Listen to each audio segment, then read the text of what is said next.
Friends, question number 1 हम लोग ने लास्ट वीडियो में सॉल्व किया था। अभी देखिएगा क्वेश्चन नंबर 2। तो देखिए क्या इन्फॉर्मेशन दिया गया है।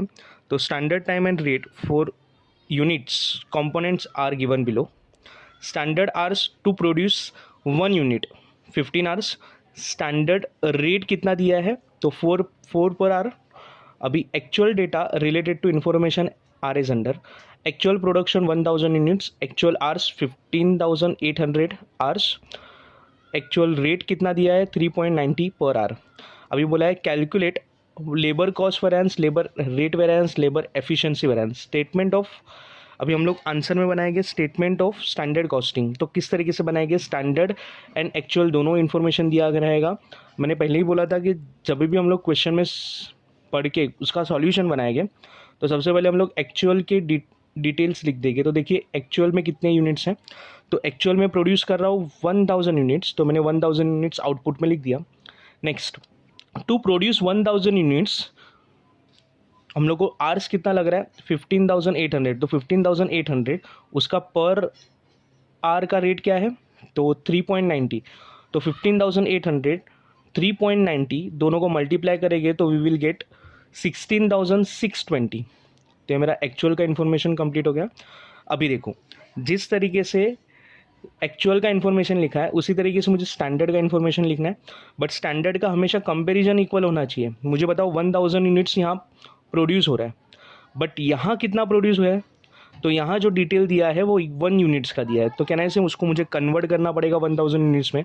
तो देखिए ना वर्किंग नोट, 1 यूनिट्स के लिए मुझे 15 आवर्स लग रहा है, तो अगर मुझे 1000 यूनिट प्रोड्यूस करने तो मुझे कितने लगेंगे तो 15,000 आवर्स। तो 15,000 आवर्स मैंने स्टैंडर्ड में लिख दिए, उसके रेट है 4, तो दोनों को मल्टीप्लाई करेंगे 15 मल्टीप्लाई बाय 4 तो मुझे मिल जाएगा अमाउंट 60,000। ठीक है, देखिए अभी पहला formula that is labour cost variance. तो labour cost variance equal to standard cost minus actual cost. Standard cost है 60,000 माइनस एक्चुअल कॉस्ट है 61,620। ठीक है, 60 माइनस 61,620 तो आंसर नेगेटिव में मिलेगा, तो आंसर होगा 1,620। अगर नेगेटिव में है तो एडवर्स लिखने का फ्रेंड्स, अगर पॉजिटिव में है तो फेवरेबल लिखने का। ठीक है, नेक्स्ट फॉर्मूला क्या है तो labour rate variance equal to standard rate minus actual rate into actual hours.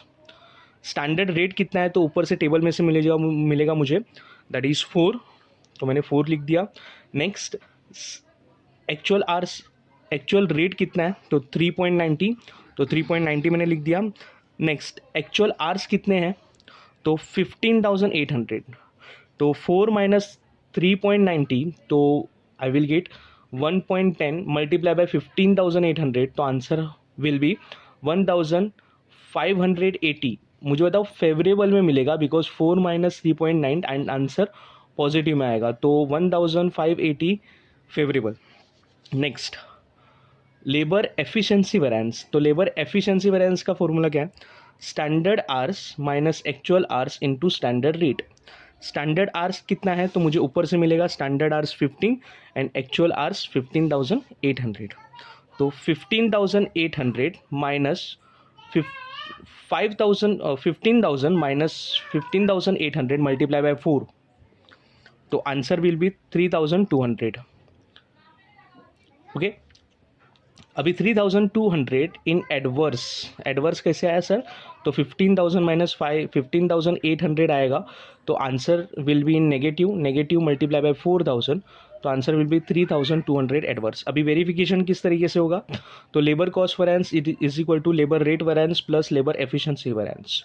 तो labour cost variance 1,620 adverse, labour rate variance 1,580 favourable plus labour efficiency variance 3,200 in adverse. Okay, तो ये टैली हो जाना चाहिए। तो इसी तरीके से फ्रेंड्स हम लोग ने क्वेश्चन नंबर 2 देख लिया है।